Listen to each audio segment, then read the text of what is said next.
ប៉ុន្តែសក្ការីរបស់ខ្ញុំបានមកជម្រាបគេជួទោសសាករបប3ឆ្នាំហើយសិទ្ធិមិនឲ្យបោះឆ្នោតសិទ្ធិមិនឲ្យឈរឈ្មោះសិទ្ធិមិនឲ្យធ្វើនយោបាយត្រូវបានដកហើយនឹងដាក់បំរាមដាក់បំរាមមិនឲ្យដើរពីហួសដែនដីរាជធានីភ្នំពេញអាហ្នឹងគេមានន័យថាគេដកអត្តោសដាក់ពន្ធនាគារបាទហើយអនុទោសមូលទោសនៅដដែលមានន័យថាសិទ្ធិបោះឆ្នោតសិទ្ធិឈរឈ្មោះឲ្យគេបោះឆ្នោតសិទ្ធិនយោបាយហើយគេបន្ថែមការដើរហើរមិនអាចដើរបានទេនៅក្នុងព្រះរាជាណាចក្រកម្ពុជាដើរបានក្នុងដែនដីរាជធានីភ្នំពេញអញ្ចឹងខ្ញុំចង់ទៅហៅទឹកសមុទ្រអីក៏អត់បានដែរបាទអញ្ចឹងបានតែនៅក្នុងទីក្រុងភ្នំពេញហើយលទ្ធផលនេះយើងមិនអាចទទួលយកបានទេហើយក៏វាធ្វើឲ្យ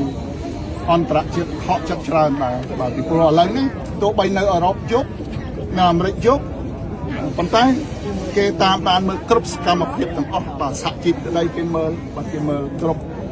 បាទទោះបីថាពេលវេលាត្រូវសម្រាប់ក៏ដោយក៏គេនឹងតាមមើលដែរបើតាមមិត្តភក្តិខ្ញុំនឹងធ្លាប់ធ្វើការងារជាមួយគ្នាកន្លងមកអញ្ចឹងយើងឃើញថាវាជាសេចក្តីសម្រេចយ៉ាងអយុត្តិធម៌បំផុតហើយតុលាការគ្រប់លំដាប់ថ្នាក់គឺគ្រាន់តែដូចជាឧបករណ៍ color ចា៎យល់ពីឧបករណ៍ color បាទឧបករណ៍ color បានន័យថាខាត់ពណ៌ដូចឧបករណ៍ color ចឹងបើអ្នកមានអំណាចគេចង់បានខ្មៅតឡាការផាត់ឲ្យខ្មៅបើអ្នកមានអំណាចគេចង់បានសតឡាការផាត់ឲ្យស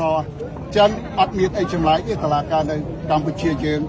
មិនបានអនុវត្តទៅតាមវិជ្ជាជីវៈបាទមិនបានអនុវត្តទៅតាមសម្បត្តិដែលថាមិនលំអៀងត្រូវតែដល់យុត្តិធម៌ឲ្យប្រជាពលរដ្ឋស្មើភាពគ្នាចំពោះមុខច្បាប់មិនគិតអ្នកមានអ្នកក្រទេត្រូវស្មើភាពគ្នាចំពោះមុខច្បាប់ប៉ុន្តែអ្វីជាក់ស្ដែងមិនបានដូចសម្បត្តិទេបាទអានឹងតែយើងមានសុំទោសវិញមកអត់ទាន់ហើយវិសាលដីកាប្រកាសថាមិនអនុញ្ញាតឲ្យលោកគ្រូចេញក្រៅពីរាជធានីភ្នំពេញ5ឆ្នាំហើយលោកគ្រូយល់មិនដែរការប្រកាសសញ្ញាវាជារឿងអយុត្តិធម៌បើវាជារឿងអយុត្តិធម៌សម្រាប់ខ្ញុំយើងមិនអាចទទួលយកបានទេបើធៀបទៅនឹងលោកកឹមសុខាគាត់ដកសិទ្ធិមិនឲ្យបោះឆ្នោតដកសិទ្ធិមិនឲ្យចូលរួមឈរឈ្មោះដកសិទ្ធិនយោបាយប៉ុន្តែគាត់ដើរពេញនៅក្នុងព្រះរាជាណាចក្រកម្ពុជាប៉ុន្តែដោយឡែកតុលាការបានគូសរង្វង់ឲ្យខ្ញុំដើរគឺនៅក្នុងរាជធានីភ្នំពេញនេះវាជារឿងមួយធ្ងន់ធ្ងរសម្រាប់កម្ពុជាសម្រាប់ខ្ញុំមិនចំណោទបញ្ហាទេប៉ុន្តែផលប្រយោជន៍កម្ពុជាវាធ្វើឲ្យអន្តរជាតិគេថ្កោលទោសធ្វើឲ្យមតិជាតិអន្តរជាតិគេថ្កោលទោសតែកម្ពុជាយើងអាចស្ដារគេឈ្មោះស្ដារកិត្តិយសទៅបានគឺថាมันអាចទៅរួចទេបើយើងនៅបែបតែអញ្ចឹងហើយខ្ញុំក៏មានគេថាអារម្មណ៍ថាទៅតែដឹងថ្ងៃនេះទេបានដឹងថ្ងៃនេះដែលខ្ញុំតែគេឲ្យតម្លៃខ្ញុំខ្ពស់បែបម៉េចមានន័យថាខ្ញុំមានអធិពលបាទមានន័យថាគេមិនហ៊ានប្រកួតជាមួយខ្ញុំបាទអាហ្នឹងបាទយកលោកគ្រូលោកចាត់មានន័យថាគេខ្សោយគេខ្លាចខ្ញុំអញ្ចឹងកម្ពុជាយើងប្រកួតការបោះឆ្នោតទៅមិនកើតចាត់ទុកថាសេរីត្រឹមត្រូវបានសូម្បីអ្នកដែលមានសក្តានុពលត្រូវបានហាមឃាត់ដោយច្បាប់ហើយអាម៉ត់នឹងចេះតែថាទៅហើយយើងមើលរដ្ឋធម្មនុញ្ញទៅវិញការដកសិទ្ធិមិនឲ្យបោះឆ្នោតដកសិទ្ធិឈរឈ្មោះដកសិទ្ធិធ្វើនយោបាយវាផ្ទុយទៅនឹងរដ្ឋធម្មនុញ្ញមាត្រា34ថ្មីមាត្រា35នៃរដ្ឋធម្មនុញ្ញដែលជាច្បាប់កំពូលនៃជាតិអានោះមកតាមការអះអាងរបស់លោកពូបណ្ឌិតឡាវម៉ុងហើយ